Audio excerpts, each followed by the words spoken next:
nakita mo kanina doon sa sasakyan. Diba? Okay.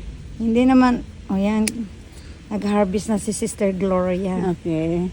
sa ano niya, sa Yung- sili. Sisa? Manghang ba yan, sis? Yeah. I don't know. I never taste yet. You never tasted it yet. Yeah. Ikaw ang nagtanim, hindi mo You natikman. wanna try? Wag na, sis. Baka mamroblema pa tayo paano kakain tayo ng maraming sugar or honey. Ang laki, sis. Ang taba niya, no? Yeah. Since naka-video ko, sis. Okay. Harvestin na lang natin. Tulungan sana kita eh. May dry na, oh, sis. Yeah, I wanna pick the dry one, okay? Oh. Yeah. Hindi, pick upin mo na yung dry. Yan ang magandang seed, sis. Yeah, I know. Pagdating mo doon, ibilad mo muna to, ha? Oh, ibilad ko. I just gonna, yeah, you're right. I gonna pick the dry one so that Oh, you can- dry first, sis. It's not hard for you, okay? Oh, yung dry ang maganda pang seeds. Yeah.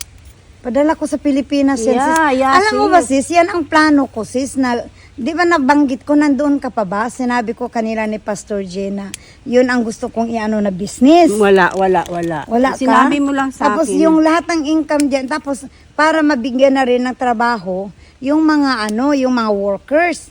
Kaso sinabi ni Pastor Victor, malulugi ka niyan, Ate Beth. Hindi ka mabuti pa iba na lang ang paraan mong pag yung sa para sa yung magamit mo sa feeding. Kasi yung noon kasi may narinig na kasi ako na yung iba mga Di ba mayroon kang, yeah. Lupa? Di ba malawak, you have a wide lot, right? So, maybe you can 1/4 of your, kahit 1 hectare, sis. oh yeah, pataniman mo ng ganito. Pataniman ko tapos ipamintain ko sa mga Kasi ganito yan eh.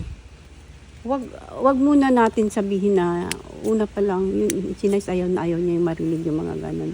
Na ayaw, wag mong pangunahan na mahirap, ganon. Hindi. Oo. Kasi kung anong lumalabas sa bibig natin, yun talaga.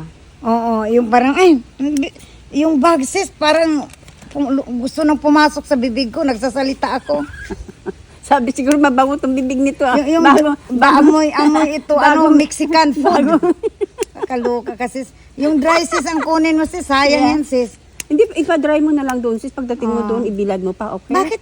Magawa ka nga ng sis, yung cherry, yung sabi mo. Yeah, gagawa ko ng sweet and sour, tapos chili sauce. Mahilig ba kayo sa anghang? Hindi naman. Kasi, di ba? Hindi mahilig sa manghang, nagtatanim ng sili.